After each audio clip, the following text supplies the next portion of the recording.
All right, World Wide Web, another super amazing edition of Sports and Tacos coming at you. All right, ladies and gentlemen in TV land, YouTube, Sports and Tacos, Mondays, Thursdays, and Sunday Fun Day.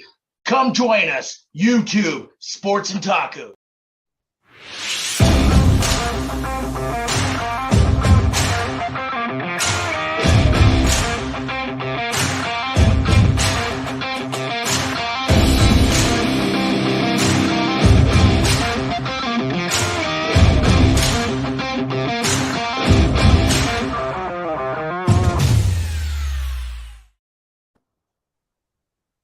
All right, everybody, another super amazing edition of Sports and Tacos. Another Monday night. Lot going on in sports right now. We got and just to give like a little. Well, you remember I'm from Denver, Lupe. Yeah. Tony and Bama. Me, Tony, and Bama were the creators of Sports and Tacos about 5 years ago. We all worked together at a huge sports bar in South Denver for a real long time. So they're currently in Denver, Colorado. So we're all, Nuggets fans. We're all Go Nuggets! Nuggets! For the Nuggets to win their first NBA championship. So you got basketball going on. You got baseball going on. Not a lot in football, but we got a lot of topics that, we can chat about with football. And whenever we have a new guest on, Lupe, we usually ask just kind of what's your backstory, just general stuff, where you're from, what's your backstory, what you do, so the guys get to know you. And just so everybody knows, I'm Spencer Cadigan, your host of Sports and Tacos. Tony Pantoja is the guy with the sunglasses on. Robert Humphreys, we call him Bama. He is from Bama. Just so you know, Tony is a Broncos fan, born and raised in Denver. Bama is, as you could probably guess, from Alabama. Alex Ginzel is also one of our co-hosts. She is a Kansas City Chiefs fan. And basically this is kind of the Sports and Tacos crew, just so you know, Lupe. Okay, cool. Welcome, Lupe. Hell yes. Thank you. Yeah, so my story is I'm a third generation Texan, and the whole Friday Night Lights thing is real. Like when I was 5 or 6 years old, my mom used to take me to the high school football game. So I fell in love with football from like a really young age. If I wanted to see my father on weekends, I'd watch pro football on Sundays. So football is just in the culture of Texas. Like I mentioned, I went to University of Texas, so I became obsessed with every sport you can imagine that we were good at. So volleyball, baseball, even swimming. Like I would kind of catch every sport imaginable just to see the guys compete. And the women.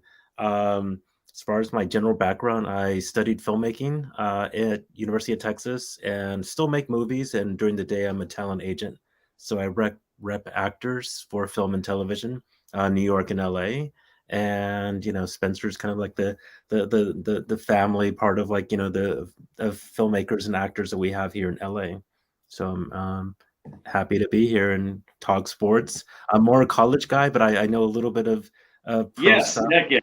Yeah, I'm a Bills fan, so I still have PTSD from the 4 Super Bowls. So whenever people bring up the even I can't even fathom. I know we're good lately, but I'm still recovering from the 4 Super Bowls. So I don't watch pro football as much until the very end of the season.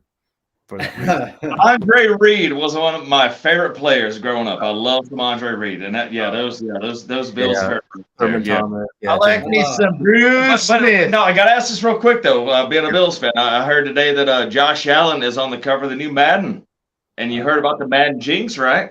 I did, and So I'm, but we're already jinxed already. Mahomes, Alex, your Mahomes broke the jinx that one year when Mahomes was on there, and he actually won a Super Bowl. That's right.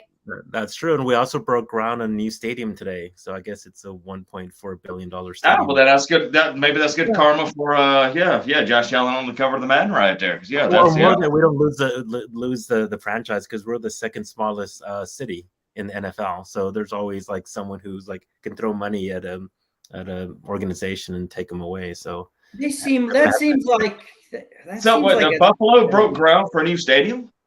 Yeah, so they signed like a 30-year lease on it, so they're not going to leave Buffalo for 30 years. Oh, they were going to stay with the right. Heck yeah, they better not leave Buffalo. Heck yeah, Yeah, exactly. Buffalo was a staple of the freaking NFL right there. Heck yeah. Yeah, that's They had also a good running back, O.J. Simpson. Not bad. Not bad at all. no. Or Jim Kelly, Thurman Thomas. What I do you can guys? read Thurman Tom. No. What do you? Hey, OJ's got the records. Hey, but the one I still like is Don Beebe, man. I like that head. Oh, Man, yeah. he had that big old nugget on him, dude, just running around. It was Oh, cool. I know. That was the classic lineup, and What do and you- Bruce what- Smith. You can't forget Bruce Smith. He was, Yeah, whoa. Or my boy Cornelius Bennett. That's one of my. yeah, he was good too, Biscuit man. from Alabama. Love it, man. Heck yes, Yeah. love you, Cornelius. So Well, I'm close, definitely yeah. rooting for the Nuggets because I just don't like Florida lately, like in any sport. and the Nuggets have never won, and I think it's time that they, bring it home for the state. What are your guys' thoughts on the Bills? I was actually talking to a buddy of mine at work the other day. Basically, they kind of remind me a little bit, the Bills right now, of like the Broncos in the 80s. You remember Elway was getting them close but no cigar every year. So I want to get your guys' opinion. Is Josh Allen ever going to win a Super Bowl? Basically, like, is this run, because these runs, you only have these runs for so long, but he's a great quarterback. Tony, you see Josh Allen ever winning a Super Bowl? This is what listen, wait, hold on one Right second. now they're doing Hold 1 second. So, and the reason that I say this is you have to think about, because normally I would say probably yes, but you have to think about how great the quarterbacks are in the AFC right now. And Yeah, they're but you also all the about- same ages then. Yeah, but you got to do it now. That's what I You mean. got to do it now. If we're going to go to that point, yeah, we got to do it now because the reason is you got contract season coming up next season where you got a couple of them that are still on for one more season where they do want to win something big for that beautiful, beautiful Buffalo, New York. Of course they want to do it. And you know what? Hey, you got to play, you got to pay. So But what do I you I think? like it, man. I like it. I think the system's coming up nice. Do you From- think Josh Allen is going to win a Super Bowl at some point Yes. in his career with the Bills? With the Bills. With the Bills, yes, of course, because they're gonna put an offensive line around them. They already have a pretty decent one right now. I mean, he reminds me of John Elway, but like so does Justin Herbert, and now so does what's his face down in Jacksonville, Trevor Lawrence. But now obviously he got a Denver bias to John Elway. But I mean, he's got all the talent in the world. But then you got freaking Mahomes, you got Herbert, you got what's his face in Burrow, and you got Trevor Lawrence coming up. Man, the AFC is just nuts. What do you think, G Unit? Do you think Josh Allen, like, is there ever, assuming that Patrick Mahomes ever doesn't win a Super Bowl again in the rest of his career, say he has an off season, do you ever see Josh Allen and the Bills getting past the Chiefs on their way to a Super Bowl title? Yeah, I think that they've always been a huge rival for us. Definitely. Yeah. Yeah, you think that could happen? Yeah. Lupe, good. you're a Bills fan, so Yeah. I mean, seriously. I hope so. I know we went to Kansas City last year, and like that was like the team that was always beating Yeah. us, and we went and we beat them at their place. But Yeah. it was back and forth. It was like one of the best games I've ever seen. It was like literally Yeah. two quarterbacks at the top of their game, hitting everything. The problem with the Bills is we just don't have enough strong receivers. Like all the other teams just have more firepower. They have better running backs, better receivers. We have a Mhm. decent offensive line. We are offensive line, but like defensively, like we have the talent. They always say we're number 1 and 2 at all these things, but in those big games, we got clobbered. So, know. so those are the two big issues, like just getting more receivers, some stronger running back, and then our defense playing up to its potential. I know we had a ton of injuries last year. We lost like most of our secondary a lot of the year.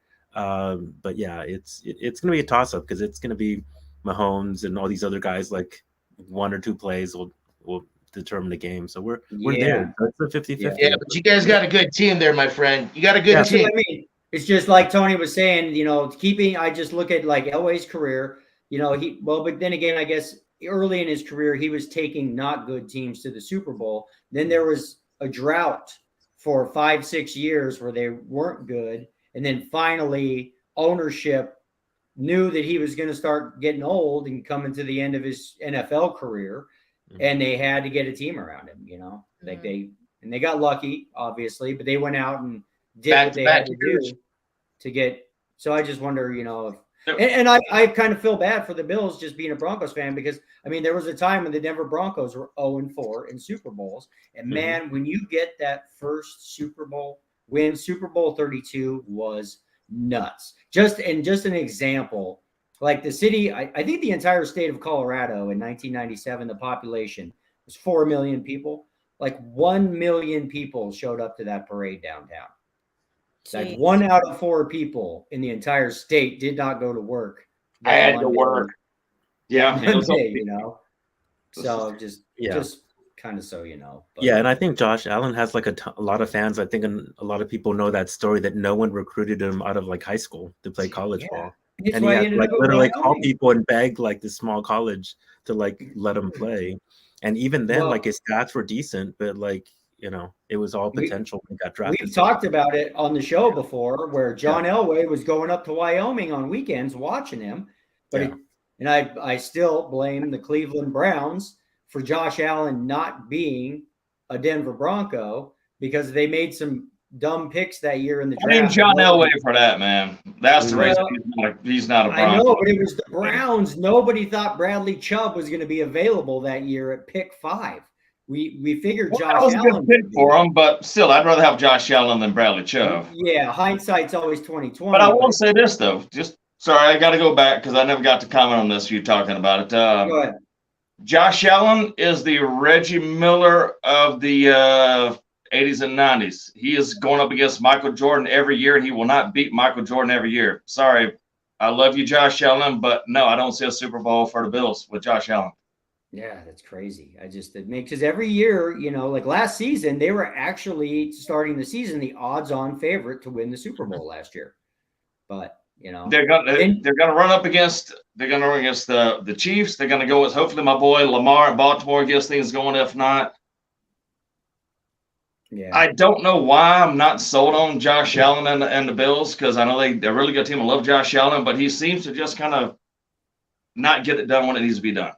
Yeah, that's what I'm getting at. And I just kind of wonder, because I really like Josh Allen, and I love Josh Allen. He's going to get it done to get in the playoffs every year. I don't see him coming out of the AFC and winning the Super Bowl. I really don't. It's almost nuts. It's almost like he needs to get traded to the NFC, which is with all the I don't talent. know if It's crazy. But anyways, I digress.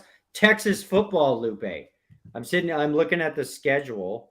Yeah. And Bama's right. So you guys start off against Rice, which should be an easy win. Then you guys got to go to Alabama. Oh man, but Texas had our butts beat last year. We got lucky and won that game. I'll be honest, right there, 100%. We got lucky with Texas last year, and we ain't got Bryce Young again this year. And our quarterbacks are in turmoil, as far as Alabama usually always is, because I ain't gonna lie. 3 years ago, I wasn't sold on Bryce Young. I even told my brother, talking on the phone, watching the A-Day game, the Alabama spring game, when he was a freshman, was like, I don't like what this dude's bringing to the table right now. Honestly, I'm like, I don't see anything special, but he damn sure proved me wrong on that right there. Oh, for sure. I don't know about quarterbacks. Texas, they lost Bijan. Bijan's a huge part of that team right there. Yeah. Yeah, he literally was our offense last year. When we were struggling, we would just give it to him, and he would take over a game. And in our bowl game, we lost because he didn't play, and like also decided I'm going to go to the pros. I'm not going to get injured, and we like lost to a really bad Washington team because our quarterback still was playing really bad, and our receivers were a little shaky. But this year, like Quinny is like tearing it up in the spring game in practice, so he's finally going to play like at that 5-star level that we all expect. And that's is that your quarterback, Lupe? Yeah, he's one of 3 quarterbacks in history who had like a perfect rating, and I think Vince Young was one of the other ones, and he won a national championship. So the expectation. And you guys got Manning's kid coming in next year as a freshman, if I ain't mistaken. Yeah, he's 3rd string right now.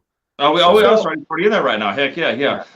And Bama. actually, this is actually the last opportunity because Texas, Alabama are non-conference this year. Texas comes into the SEC next year, so we'll be meeting each other every year, every other year, right there, pretty soon. Yeah, so next year's gonna be amazing. I think we play Michigan also, so that's going to be like a pretty good season. Bama. Go Blue, baby. Go Blue. Hey, I hope you beat Michigan. Go beat Michigan. Bama. Somewhere there. Bama. Who's your guys'? So, do you guys have a kind of unproven quarterback coming in now at Alabama? No, we've got. I'm not gonna say because I'll mess up the name. So I'm just thinking because they did backed up Bryce last year that came in. He did decent because Bryce missed a game and a half right there with some injuries last year. Yeah. And we've always got 5-star recruits right there. Right. So I mean, this fella who goes well right there, but yeah. They don't rebuild. That's true. I'm just kind of wondering because it's kind of like, I'm not like Texas, man. I know I was talking about Bijan leaving, but I know Texas has another running back that can clock right in and do what they need to do right there. So I'm just kind of. That's why they're in Texas. Mm-hmm. We've had a guy out of Florida though, who's like the #1 quarterback or running back in the country. So it'll take him like at least a year to get sort of in the Bijan level, but he's super talented also. So this game is in Alabama. I'm just thinking, so that's going to give advantage to Alabama, but it sounds like the quarterback advantage is going to be with Texas. So maybe this could be a heck of a game. Yeah, well, it sounds like it. It's what it sounds like, Bama. Okay, so for Tony, me and you don't care. Let's handicap Texas at Alabama. I'm going to say it probably Alabama -7, favored by 7. I'd say Alabama right now giving up 6. Giving up 6. Okay. So Alabama will have to. There is a line out for it if you want to know the line, but they're probably there's a okay. Well, I just kind of wonder. So, but I do give Texas a chance because it sounds like they have the more experienced quarterback, anyways. But then let's just. Love you, Luke. But Texas has no chance. Actually, defense, the rest of these guys will plug in, and it'll be okay. Well, we have a guy who we took away from Georgia, who is one of their like star receivers. His name is Mitchell, and he's like uncoverable. Like he actually scored 4 touchdowns in 4 championship games for Georgia. So he's. And I can't say nothing about Georgia because they beat our butt a couple times. We have their receiver now, who's originally from Texas. So he came home, and between him and Worthy, like that's like 2 All-American receivers. So it'll be Texas. Last game was good. The line is 7 right now. The line is 7 on ESPN. Caesar Sportsbook has it at 7. Like I'm just looking at it. Texas doesn't have that easy of a schedule. Okay, so they go to Alabama, then they have Wyoming at home. Let's just go through this. So Rice, that's a win. I hate to say it, but they probably lose at Alabama. That's a loss. They got Wyoming at home. That's a win. They got at Baylor. Baylor, they're good at basketball, but not so much at football, correct? Nope. They're good at football too. They were good at football, but they lost their coach to the NFL. So they have Dave Aranda, who's really good coach, actually. LSU. That's a win. Yeah. Then it's Kansas Jayhawks at Texas. Alex, Rock Chalk Jayhawk girl. That's right, Rock Chalk Jayhawk. Yeah. So Kansas was good last year, were they not? Yes, they were. That's what I thought. So that is not an easy game. Kansas at Texas. That's an easy game. Texas wipes them out. All right, fine. Yeah. Bama says it's an easy game. That's a win. Sorry, Alex, but yes. Sorry, G Unit. Okay, then you got the Red River rivalry. You got Texas at Oklahoma. Whew, that's a toughie. Yeah. Yeah, it's always a toss-up in Dallas. So yeah. That'd be a fun game to go to. With Big Tex, the big statue up there, you out there. Well, it used to be at the old Cotton Bowl. I don't think it's still the Cotton Bowl. I think it's at Jerry. It's still Cotton Bowl, yeah. It's an old stadium, but it's 50-50 like for the fans. So it's man. But no, I thought they moved it. I thought it was not at the Cotton Bowl anymore. I thought they moved it to Jerry's World. Am I wrong on that? No, I think the other games are, but we're still Cotton Bowl. All right, good. It should be. Who do we give the edge there? Is that a coin flip? Anybody? Oklahoma? I give the edge to Texas on that one, honestly. Texas Okay. has a lot of folks come back to play. Coming back. They want to win. Oklahoma was not that good last year as far as Oklahoma standards go. Okay, so let's see. So that's I'll take 5. Texas. So then they play at Houston. That should be a win, right? Houston's not bad, bud. Oh, yeah, they are. They're bad. They're Texas. not that good. Then BYU at Texas. That should be a win, right? That would have been a good game last year, BYU and Texas, but I don't know about this year. Or the year after. Yeah, Texas wipes them on this one. Then you got K-State at Texas, who also was improved last year, were they not? Yes, K-State Right. killed it last year. Yeah, That'd be- that's what. Does that's what I Texas thought. not play freaking Iowa State or TCU? Dude, that's what I mean. No, Yeah. yeah. Then they play TCU. Okay. Then they play, but these are on the road. They play at TCU, at Iowa State, and then they got Texas Tech at home. So Yeah, you know that's a pretty tough finish right there. That's a pretty tough finish. those are pretty legit. Especially Iowa State on the road. That's always tough right there. They're I know always tough. Yeah, they got a good coach. quarterback and running back and all that, but Well, and especially they like still you know got a in good team, good coaches. I'm not You a know- fan of TCU. that's November 18th. So God, Iowa State. It's always cold and windy. We might hit one of those games actually, because that's Marky's turn to do the Bros trip, and it's supposed to be going to a Texas game this year. And I Yeah. feel like it's going to be either a TCU or a Tech. Yeah, and TCU is going to drop off a lot because they had like a 5th-year or 6th-year senior quarterback who was exceptional. Yeah. And they had like a top 10, top 15 receiver, Quentin Yeah, Johnson. and the running back Deuce, little Deuce. The dude was like 5'5", Exactly, yeah, so just kick butt for Replacing him. those Right guys there. is just not going to happen. So they're going to like drop off to quite a bit. Cool. Yeah, and unfortunately, their first game, TCU, is against CU. Whoa, what a catch, huh? No, that's unfortunate for CU. Actually, I think. Well, it's going to be up and down. I am Colorado, so. But Yeah, at the same go time, CU. I'm not a TCU fan. Yeah. But All right, you know well, what okay. happened to you though, right? Like What? once they left the Big 12, they just crashed because they lost all their Texas recruiting because they were a Yeah. really great program back in the day. I They still got remember Deion Rashawn Sanders now, though, Salam. Lupe. I don't know if you remember Rashawn Salam. He had like 350 course. yards rushing against Texas once, and this guy Yeah. was Oh, like yeah. 10, 15 yards a carry. So That's right. Colorado was like he's- amazing. And Oh, that was then- the McCarthy days back then. Or Still Eric- the or only Eric- Heisman winner.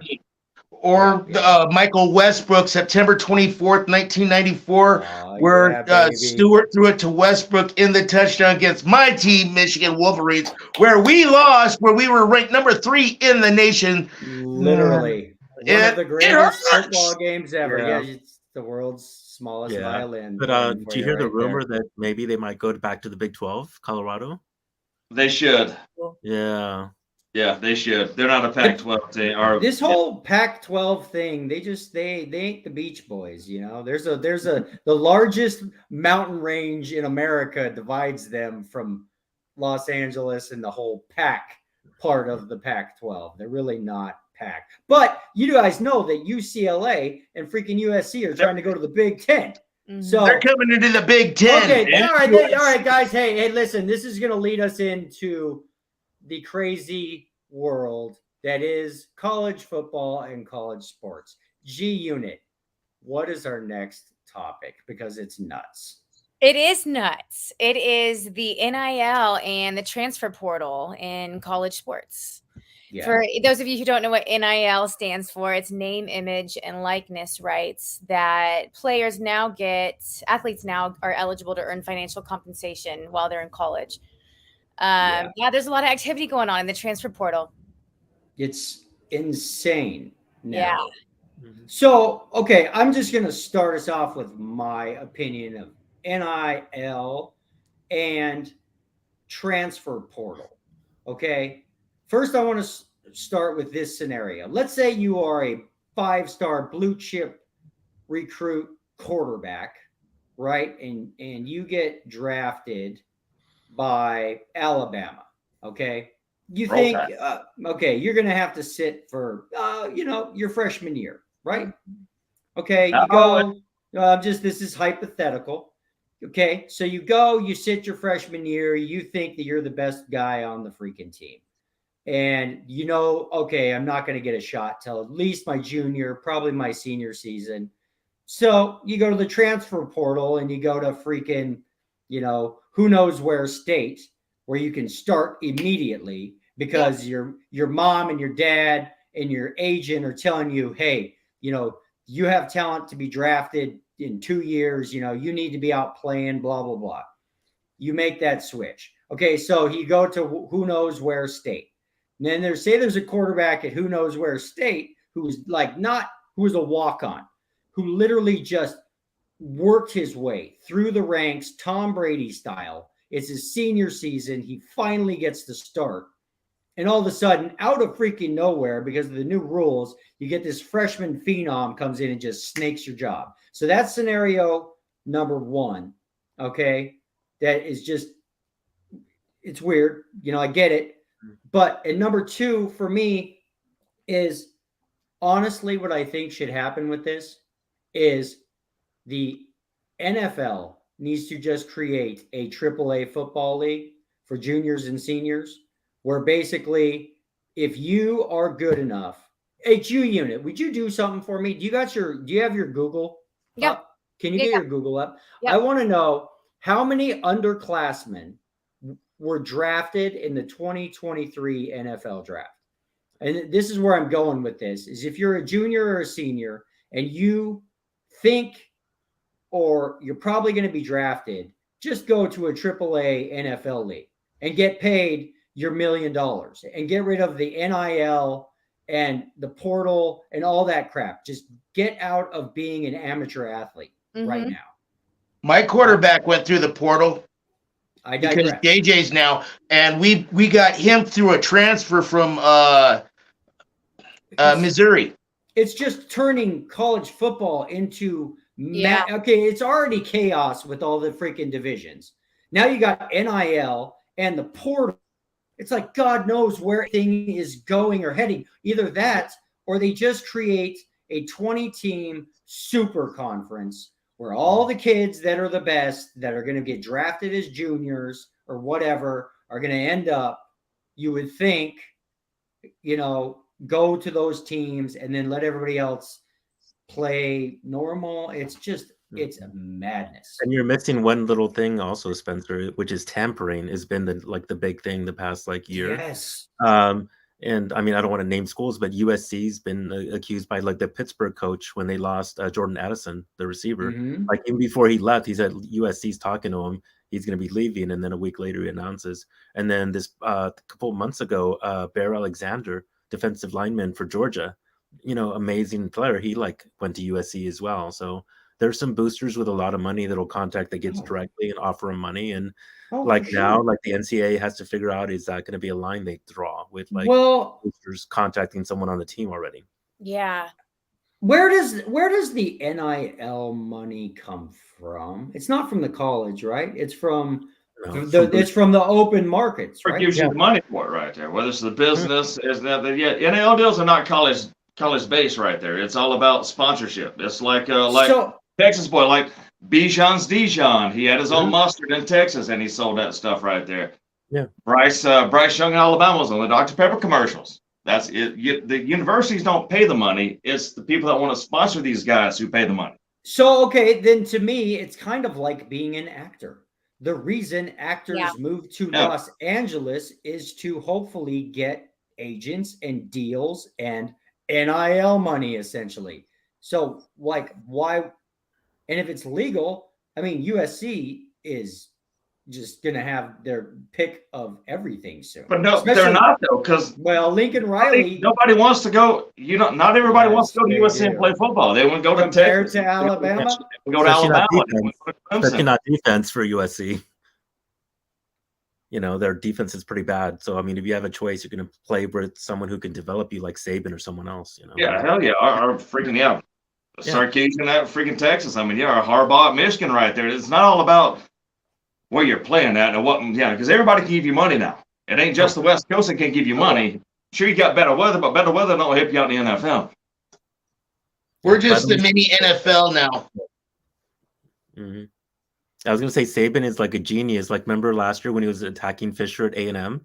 And Yes, everyone's you- really mad. It's like, you can't do that. You can't call out a guy like that. But what he was doing was he was calling out his boosters to say, hey, can you like up the ante? Because this guy's outbidding us and they had a better That's class than us. 100%. And the next year, Yeah, Alabama's we on the got top school to class. do the same thing they're doing right there. Yeah, but that's No. actually not really true because Alabama turned down one of the top prospects. I'm going to tell you, the dude that left Miami, the quarterback that left Miami, I think it was Alabama. He was on Alabama's radar. He came to Alabama and said, yeah, coach, I want this, this, this. And Saban said, nope, you don't get nothing until you earn it. And he told him to go somewhere else. So Plus, he's you now have a somewhere bunch else. of 5 stars anyway already. So, You know, you don't just get it because you get it. You got to earn it first. Oh, yeah. Some schools will give it to you before you get it. Alabama ain't one of those. It don't seem like. Yeah. I mean, Yeah, Bryce Young was on the bench. Yes, he's the highest paid NIL guy from the history of football right now. I think it's like $3 million or something he got from all the Dr. Pepper commercials and all that right there. Yeah. He busted his butt to get that right there. He didn't just all of a sudden come as a freshman and say, hey, I need this. Give me this before I play with you. No. Yeah. He busted butt for 3 years to get that right there. Yeah. So some schools might give it to you for real, but a lot of schools ain't going to do it to you right there. Yeah, the tampering is coming up because we have a guy at Texas who's a backup, Malik Murphy. He's from LA, and he tore it up at the spring game. Like as a backup, he was like 9 of 13, 180 yards. And this guy was like half the Big 12 and a couple SEC teams contacted him to like transfer and were offering him money, and he like turned them down. So that's Good for him. I like that right there. Yeah. Because he has and Manny. Not everybody's going to get a lot of money. You know, some people. I mean, I like to say bought. That's a bad word right there because that helps out a lot of people in need. That some situations where they really need it. Oh, for sure. And before they weren't getting paid at all, they were getting exploited and then not getting any money. Now but that's different right there. Yeah, stick with your guns right there. Heck yeah. Pay for play model. People don't want that. They don't want the pay for play model.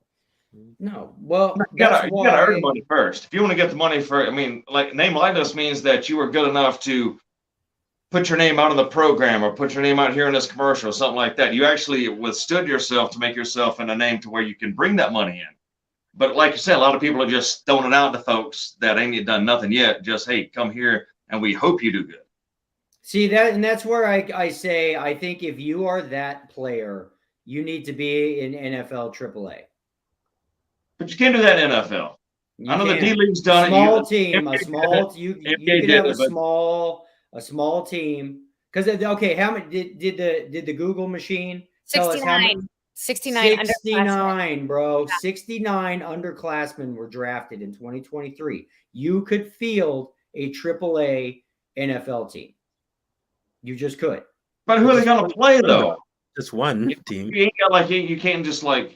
They just play themselves. But what I'm saying is they are then no longer an amateur, and they are being then just go and do what you're going to do. And you're in AAA NFL. And just completely be free of college and the NCAA and all this crap. Hey, brother, no offense. Listen, so that they're completely separated, so that coaches know what players they have and what they don't. Could you imagine what a nightmare being a college coach is right now? We already have a AAA. It's called the USFL and the XFL. Thank you. Yeah, but can they take underclassmen? Yes. Before the NFL can? I'm sure if anybody wanted to drop out and join those leagues, they could. Yep, and then they get picked up. I don't know the rules, but yeah. They get picked up, and then all of a sudden they're NFL. And they don't have to go through the combine. Well, no, see, this is what I'm talking about. Like, what does it pay to even just get invited to training camp these days? I want to say it's a couple $100,000, right? I don't know, something like that. Yeah. So whatever. Have it be. I don't know. There's just got to be a better way and this is the main reason. The portal, NIL, all this stuff is damaging college sports, in my opinion. It's unfortunate. It's turning it into a freaking circus, a freak show circus. The circus started when you had the freaking when you had A&M and South Carolina move to the SEC. When you had Colorado going to the Pac-12 over there, that's when the circus started. Now they're trying to bring it back. The circus has already began, man. Now people are just trying to get paid right there. Then that's what I mean. Once you put money into it, Conference is already screwed up right now. I'm sorry, that's already NFL light. That's already kind of AAA NFL. Well, yeah, I'm saying Oklahoma and Texas has no business being in the SEC. Just I like don't like it either. I don't like it either. I wanted to stay in the It's Big like, yeah, 12. South Carolina, Arkansas should be in the SEC. UCLA, Nebraska, Should be in the Big Ten. USC, all in Big Ten. That's Think just an about extra this. business No, now. no, think about this. The transfer portal, one of the options of the transfer portal will be NFL AAA. Think about this there, Mr. Spencer. One of the posters on your wall, Mr. Joe Burrow would never have been on your wall had he not gone through the transfer portal. No, I get it. I completely understand. But he did it back when you had to sit out a year, correct? Used to be you had to trend, you had to redshirt. I think that's dumb. You should never have to sit out a year. That's just dumb. That whole rule is ridiculous. You should never sit out a year if you transfer schools. That's ridiculous. So that's just what I'm getting at. If you're that good, transfer to NFL AAA. There's a lot of hell. I think CJ Stroud didn't he transfer somewhere? Wait a second. Yes, he did. Freaking out. What's the Georgia quarterback that won? Well, now Stetson won him right there. That's where CJ transferred from, was Georgia, wasn't it? And then also Ohio State. You can't blame. I mean, the portal helps out people as much as it hurts. It does. I'm just saying. I think that the NFL should step in and because Lupe. I mean, I'm about to become a CU fan again because I love Deion Sanders. And what's going on at Another CU. poster For like the first time in like 15 years. I'm excited about CU football, and the thing that's going to bum me out though is if they you say this season or next season you get a bunch of star players that come to CU, play for a season, and then immediately transfer to Alabama or to USC. That will piss me off. Yeah, it's already doing that to a lot of fans out there, my friend. That's what I'm saying. It's ruining the freaking game a little bit. All right, just think about it. When it's signing day, they're happy that this person is going to be coming to our school. Oh my gosh, this is going to create so much. It'll make the school better, make it happy. One season, then he's gone. No, that's baloney. If you're a junior or a season, transfer your ass to the NFL. That's what I think. Lupe, what you got? I think the bigger concern for CU is like who you guys gonna play like once USC and UCLA leaves. I don't like know. the Pac-12 is gonna be like might as well be like the it's like a bunch of it's gonna be the WAC 12. Yeah, exactly. I love the WAC back in the day, the Wild Wild WAC. That was a fun conference. So anyways, I digress. Let's see. I'm gonna run some commercials real quick. We'll take like a minute and a half break. And we will dive into our next topic, guys. I just cannot believe UCLA and USC leave the Pac-12. That's and they're going to get cold because you know where they're coming. You guys know Bill Walton is like literally doing everything he can to stop that. But anyways, we'll be back. He should. And his hand.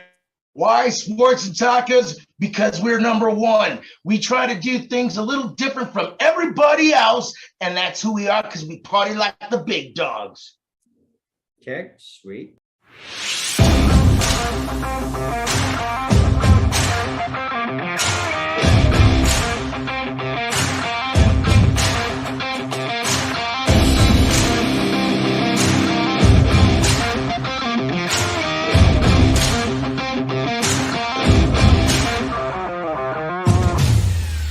Sports talk shows where the hosts may be famous, when they get paid, no matter whether they're right or wrong, kind of like the weatherman, on Sports and Tacos, we only get paid to be right. So on Sports and Tacos, we put our money where our mouth is. All about having some fun, a little bit of sports knowledge from 3, 4, 5, 6 different folks, depending on the night. Let you know about what happened that day in sports. We'll get to it. Check us out, Sports and Tacos at YouTube. Perfect. All right, guys, I want to give a couple quick shout outs. Our buddy Dan Wolkin over at Memory Lane Incorporated, one of the most reputable sports memorabilia dealers in all the land. Dan, one of our buddies, comes on the show. He'll be on the show again here soon. Been on over 50 episodes of Pawn Stars. I want to give a shout out to Megan Johnson and Doug Plank. Doug Plank, ex-Chicago Bear, great. And Megan, they have a great sports and shopping podcast. Give a shout out to our buddy Ray Panetto over at Pro Signatures Memorabilia. Ray and his team make the coolest sports collages in the entire world. Then they donate a lot of money to charity. And I want to give a shout out to Paul Pratt. Hope to have Paul back on the show soon. Him and his super amazing electrolyte injected Noah water. So, anyways, guys, there's this sport called basketball. It's played by men and sometimes women. And right now we are in the championship of the world finals for the National Basketball Association, and the Denver Nuggets are one of the final teams. What are your guys's? Okay, things got real last night. Yes, Things they got did. real. And you know, the thing that scared me about last night's game, it wasn't necessarily because playoff Jimmy showed up. It just somebody decided to D up. A little bit of like old school Pistons action there. So on a level of 1 to 10, Tony, how concerned are you with losing that game in Denver last night? Not concerned. Yesterday, the Nuggets played themselves. They showed it in the third quarter and the fourth quarter. Fourth quarter, definitely, where some of our 3 points that were supposed to be 3 points, we were off. Hey, every now and then you're off. But also when you're messing up, the bench wasn't being the strongest as what they usually are. It was a tough one. It was definitely tough. But you know what? They got to learn from it. They got a taste of it. Everybody in their mind, like myself, was thinking there was going to be a sweep. It's the playoffs. It's the finals. There's a reason why they're there. That's a reason why we're there. We got to win. Yeah. What do you think, Bama? You know, a lot of what Tony said, but honestly, man, I am concerned about one thing. That's like the like fourth quarter. I've seen the Nuggets give up big leads and either come back and win the game or hold on to the game right there. They couldn't do it last night. But 1 to 10, brother, I am not really concerned, man. You still think the Nuggets, like playoff? Yeah, like I've told you before, when Joker scores 40 plus points and has only like 4 assists, that is not the Nuggets basketball right there. Nobody could hit shots, man. Bird didn't hit nothing until the third or fourth quarter. Porter couldn't hit a dang thing. Nobody was scoring points but Joker right there. You cannot just rely on Joker to score points. He has to start that offense going right there. Plus, they had more turnovers in the first half in last game than they had in the first game altogether. Second half, they cleaned it up to about 2 is all. So I'm not concerned. I think that's a wake-up call, honestly, right there. The Nuggets got a wake-up call and said, hey, we are in this game for real. These guys, and plus, dude, the freaking Heat shot 50%, 49, 48% from three-point range. Not even happen all series. It's just the Heat. Not happen all series. The Nuggets were cold and the Heat got lucky, or Eric or Spoelstra changed his game. No, they played their game. Nuggets played one of their worst games I've seen them play, and they still were up by 12 in the third quarter and let it blow out in the fourth quarter, like I said. For some reason, they have a bad fourth quarter. They have to step it up on the fourth quarters and not blow these leads like they've been doing right there. So, rest of the game, they played like crap yesterday. Nobody could hit a shot except for Joker. There was no ball movement. Nobody hit shots when they did move the ball right there. Turnovers. No, that was not a good Nuggets game. That is a wake-up call. Nuggets will take the next 2 in Miami and come home and win it back here in Game 5. you think And they kept on leaving too many people open. That one guy that shot 25 points in his career went crazy on us with the threes because Braun missed them. Porter missed them. They were double teaming they were double teaming what they should have never done it. So many wide open shots last night. They should have done it. They tried to cut it down later on in the game, second, third, right there. They were cutting it down when they were still hitting the shots, and by then it was just too late. Once they got, well, actually, it wasn't too late. What 12? You go from up like 6 or 7, whatever it was, going to the third quarter into the fourth. All of a sudden, you're down 12 in the fourth quarter. They come back and get one shot at the end and almost make it right there. The fourth quarter is their stigma, brother. That's the only thing I'm worried about is the fourth quarter for the Nuggets. They have not been solid all playoff long in the fourth quarter. So you guys aren't worried at all that the next 2 games are in Miami and then playoff Jimmy shows up? No. Nah. No, Because I am saying that. Yes, no. You're okay. So Nuggets have to learn how to play in the fourth quarter. you guys are hoping playoff Jimmy doesn't show up. No, playoff Jimmy can show up. It don't matter right there. It's as long as we need a Jamal Murray to show up, Michael Porter Jr. to show up, Yeah. those guys to show up. Jokic not to score 40 points, score about 25, 30, and throw out about 12 assists. That's how Nuggets basketball plays. Right. Okay. And So win.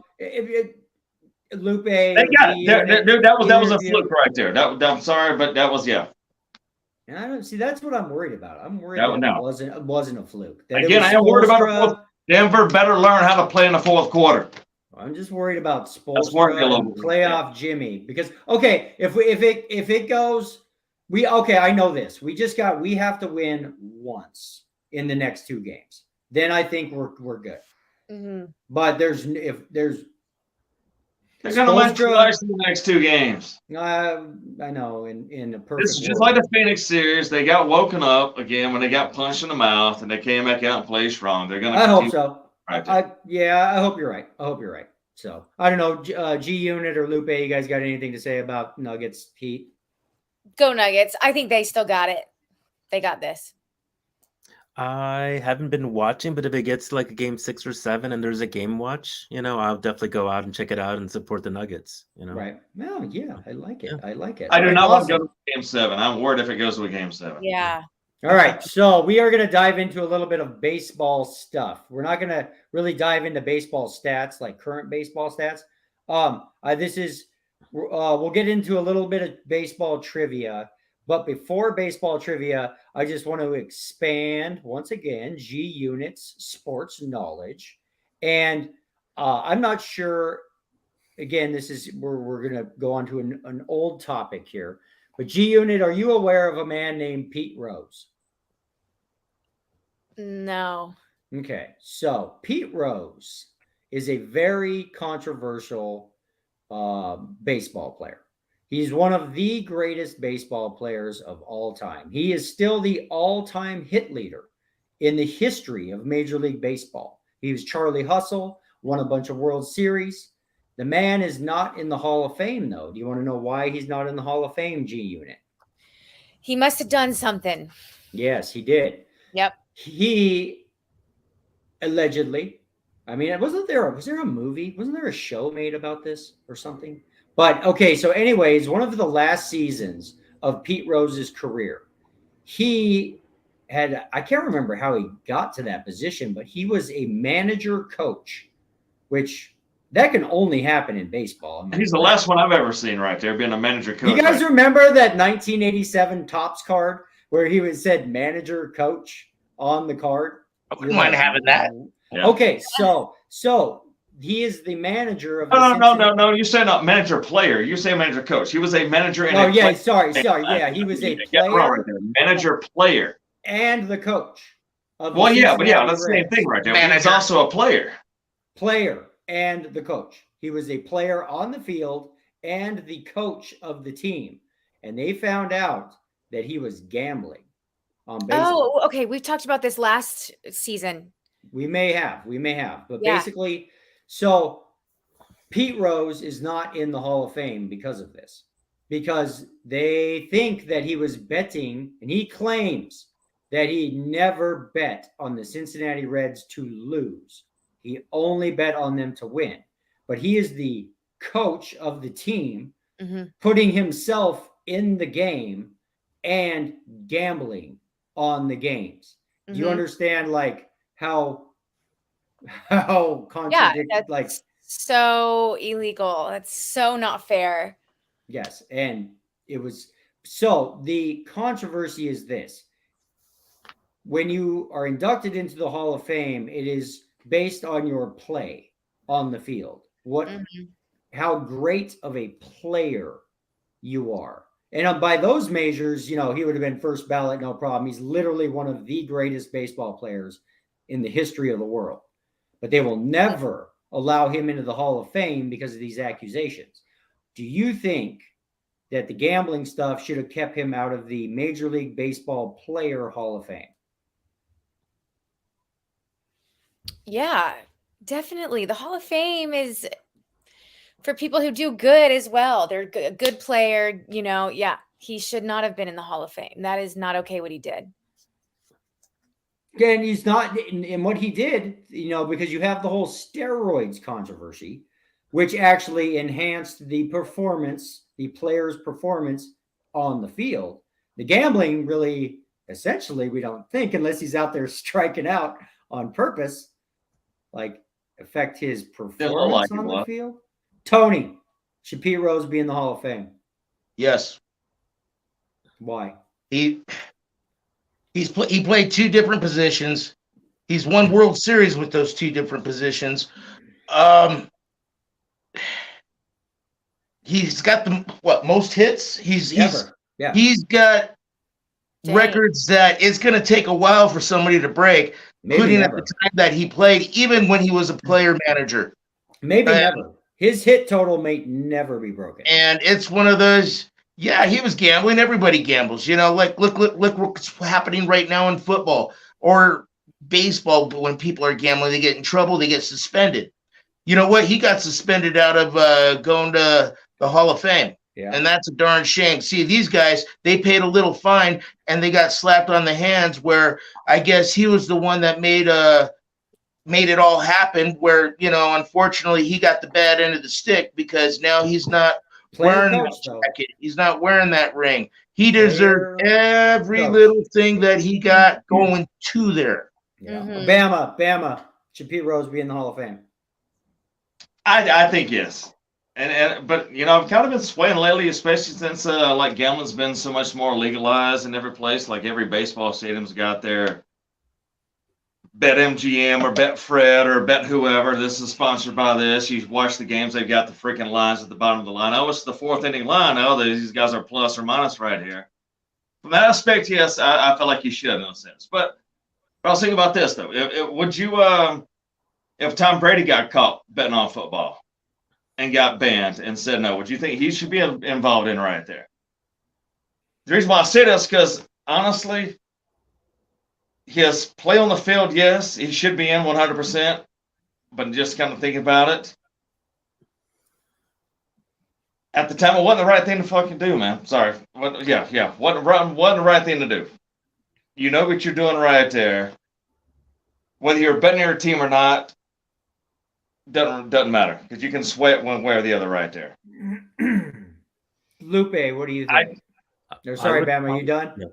Yeah, I'm good. Go, Lupe. Yeah. Okay. I would probably say no. I mean, because these Hall of Fames aren't just about the sport, They're like G Unit mentioned, there's just that you're a decent person. OJ, if you would have killed someone and then retired, you're not going into the Hall of Fame, Right. So there is a component of your behavior, your ethics and your behavior. And I mean, the whole betting thing just happened at Alabama this season in college baseball. They fired their coach in the middle of the season for betting on his own team, they caught him. And so it's just, but you brought up a really interesting point, Spencer, that so many athletes were using performance, enhancing drugs. And that's even worse than gambling, because that really is on the field, I think about it like this. Guys have not gotten the Hall of Fame though. A lot of those guys, supposedly did the important enhancing drugs. They're not going to the Hall of Fame. Like Barry Bonds, Roger Clemens, the best ever, haven't got in yet. So I agree with that right there too. Think about this. I think about this from a Vegas's perspective. Okay, how many games from whatever 19 whenever steroids became a thing until they outlawed it in 2004? How many outcomes of how many baseball games were affected by steroid guys? Yeah, but that's just the nature of the beast you're playing at the time. You don't think about it at that moment. I mean, it's always easy to see hindsight, what would have happened, but at the time they didn't. So anyways, I think God, it's, that's why I asked the question, because it's one of those questions that's absolutely Pete Rose should be in the Hall of Fame, but really, should he? I mean, really, should he? I'm torn, brother. I'm torn. Oh no, but real quick, what you're talking about here, say no. The real quick, just the pitch clock. Remember the pitch clock they got this year? I saw an MLB thing the other day. They ran through you remember the Kirk Gibson home run of the Dodgers? Uh-huh. You know, when he, walked it off right there when he couldn't even walk around the stadium right there, but he hit the home run. Mm-hmm. They put that bat up to see if that would fit in with the new pitch clock, and he was 100% legit. Wow. They were saying he was taking too long, taking breaks. He was hurt, this and that kind of thing. Like, nope, he would have fit in today's rule. I have a solution for it. I think all you got to do is you go to the Major League Baseball Hall of Fame and you build a guest house with a big asterisk like out in the backyard. And Call it the Barry Bonds house. And you put Pete Rose and Barry Bonds and Mark McGwire and all those guys out there. And you sell Seiko. You sell, I don't know, Clemens, cheap hot dogs or something out there and the good food in the real wing. I don't know. Something. I don't know. It's just too bad about Pete Rose because it's like if you're siblings, if you're the oldest, you get all this stuff getting beat down on. The youngest one doesn't get hit. Yeah, by the time the young ones grounded. And think about it. I guarantee you, I promise you, somewhere. I'm the oldest. I know about this stuff. So am I. But what I'm getting at here is with sports gambling become more and more and more legal. I'm sure this is happening somewhere, somehow. But you still can't bet on your sports. That's the main thing. Calvin Ridley learned that. Half the Detroit Lions and a couple other guys learned that this year where they got suspended or dropped off their team. Yeah, that's probably true. That's probably true. But let's say not in the gym. Yeah, no, you can't. You can't bet on your sport. But what's to stop me as whatever NFL player gambling junkie calling my homies back home? Then you got to be smarter and not have a link back to you. That's how that goes. That's what I'm saying. I promise you this is happening somewhere. Oh, hell yeah, it's happening all the time. But those guys aren't the ones that are letting a link back to their phone when they've got the thing going right there. Yeah. They mail them a check. Anyways, we are going to move on. I digress. We are going to move on to a little bit of sports trivia. Lupe, you want to play a little sports trivia against G Unit? Okay. Sure. All right, so the category, we're going to play a little G Unit, Price is Right. Let's see, how are we going to do this one today? Okay, so this is going to be G Unit, Price is Right, and it's whoever's closest without going over gets the point. And I got 5 trivia questions, and this is going to be G Unit versus Lupe, and the category is baseball. All right, now. Let me grab a pen real quick. Let's do this. Gotcha. Last time I really watched baseball, Pudge was like playing. Okay, Pudge. Yeah. Honestly, I don't know when that was 30 years ago, 20 years ago. I don't know. The less you know, the better. Okay. So the first question is: in 1973, Nolan Ryan broke and set the all-time strikeout record for the most strikeouts in one single Major League Baseball season. And it's an astounding number. Like he was throwing straight gas in 1973. I wouldn't have even wanted to step in the batter's box against Nolan Ryan in 1973. How many strikeouts did Nolan Ryan have in 1973? What team? What team did he play for? He played for the Angels in 1973, I believe. How many strikeouts in one season? The all-time record. And I promise you, just like his all-time record, this record ain't ever getting broken, I don't think. Like, put it this way. If you, in today's Major League totals, if you can get half this amount of strikeouts in one season, like, you're an all-star. Just give me a guess, Gio. Gosh. 550.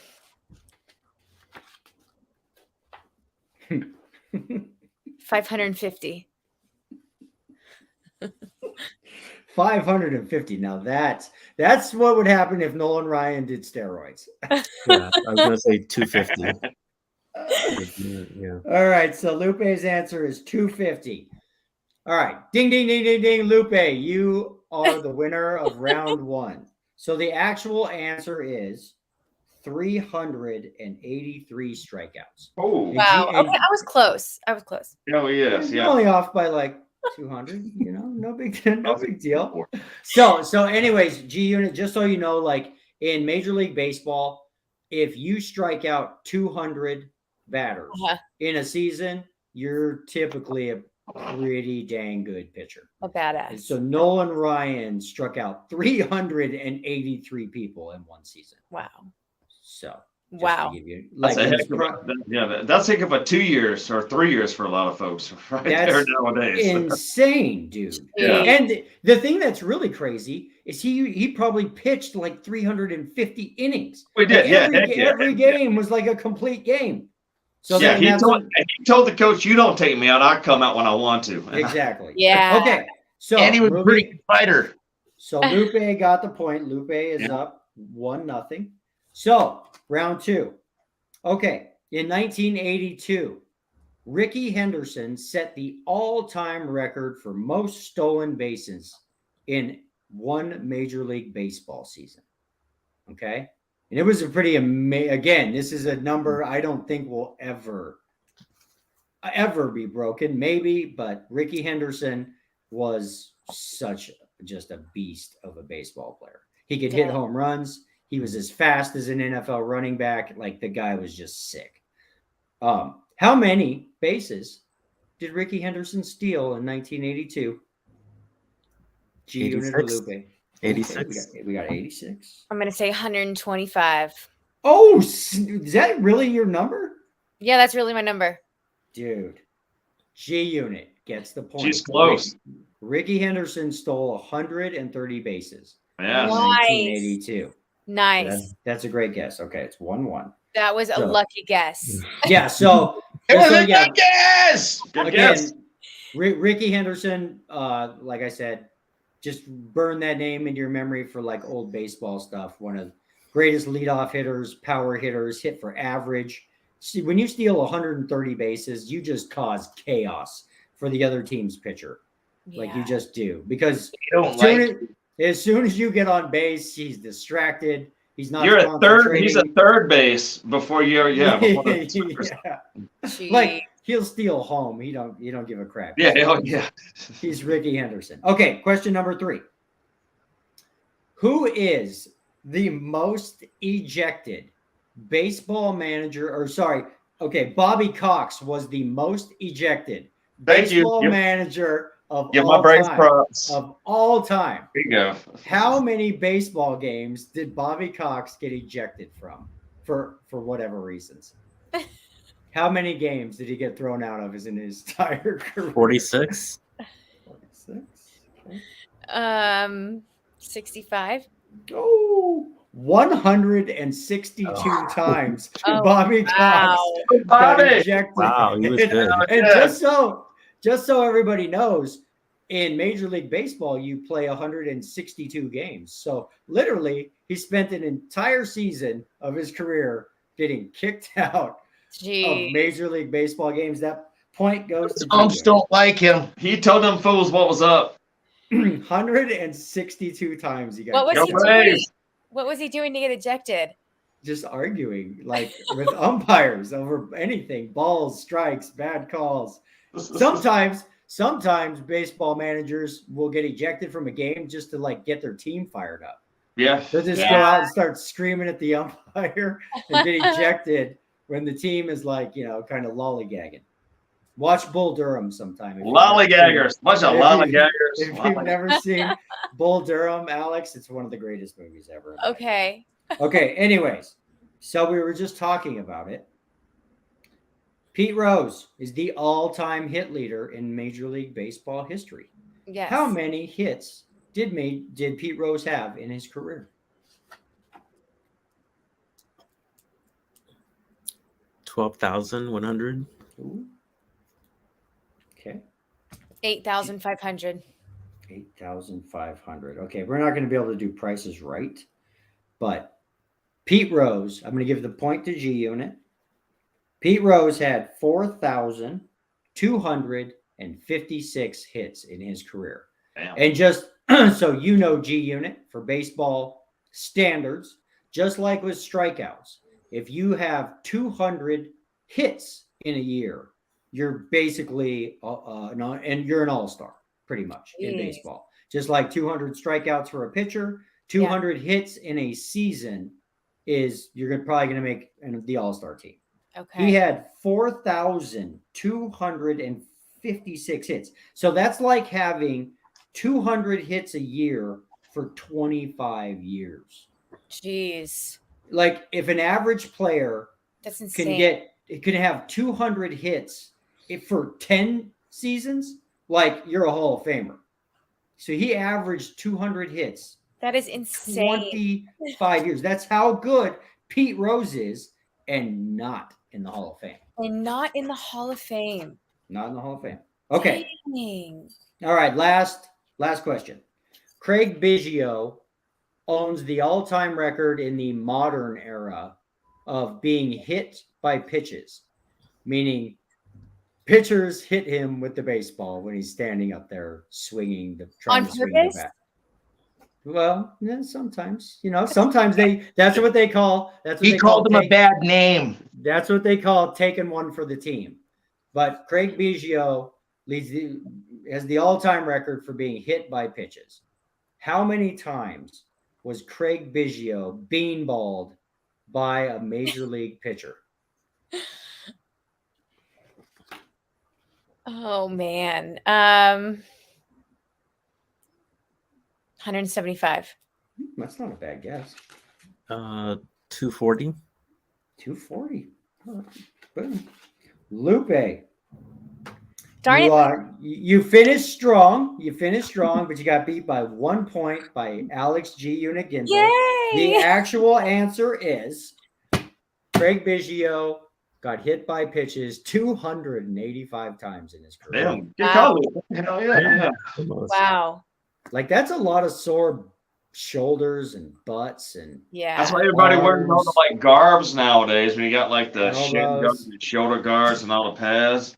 I mean, seriously, if anybody's bored, just go down to the batting cage, get in the 90-mile-an-hour machine, and just stand there. And let that ball smack you. Ouch. Happy Gilmore style. Ouch. He did that 285 times. I mean, like again, just for fun, go to the batting cage to the 90-mile-an-hour machine, just stand in there and try and hit the baseball. You can't. It's hitting a major I want to league. do that. I've not done it yet, but I want to do that. Yeah. I've done it, and you're just like, wow, because I played baseball, in high school. Saying, I would love to stand in the box on that right there. Yeah. It's like cut.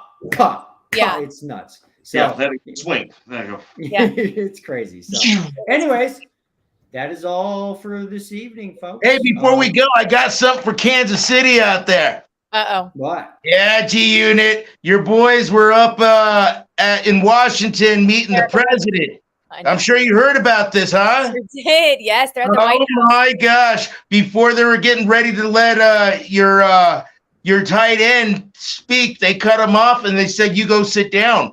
And there was a little controversy going there. Yep, because of his brother, what he did on the last Super Bowl and said what he said on live TV. He was going to do the live TV thing too. And Washington National. I'm sure it's going to be on ESPN tonight. Interesting. I didn't know that. I didn't know that. I'm going to look that up. Yeah, they show, and at the end they showed Mahomes and Kelsey doing apologies and all that. But yeah, they gave the shirt, the jersey to Biden. And then all of a sudden, right when he was getting ready to speak, some girl in a red dress comes out and saying, you can't say nothing. So they moved him off stage. What? Oh, man. That sounds like a good topic for next week, guys. I just wanted to throw that out on the last of the show this evening. Yeah, I got to check that out. I love it. Well, thanks, guys. Thanks, everybody, for coming on. Lupe, thanks for coming on. Love to have you on again. Thank you, Lupe. Yes. Especially when we get closer to college football season. Yeah. All right. I'll see you later. All right, guys. Bye, guys. Bye. Okay. Hey, Tony, Bama, and G Unit, stay on for a sec. Okay. Okay. Give me a second.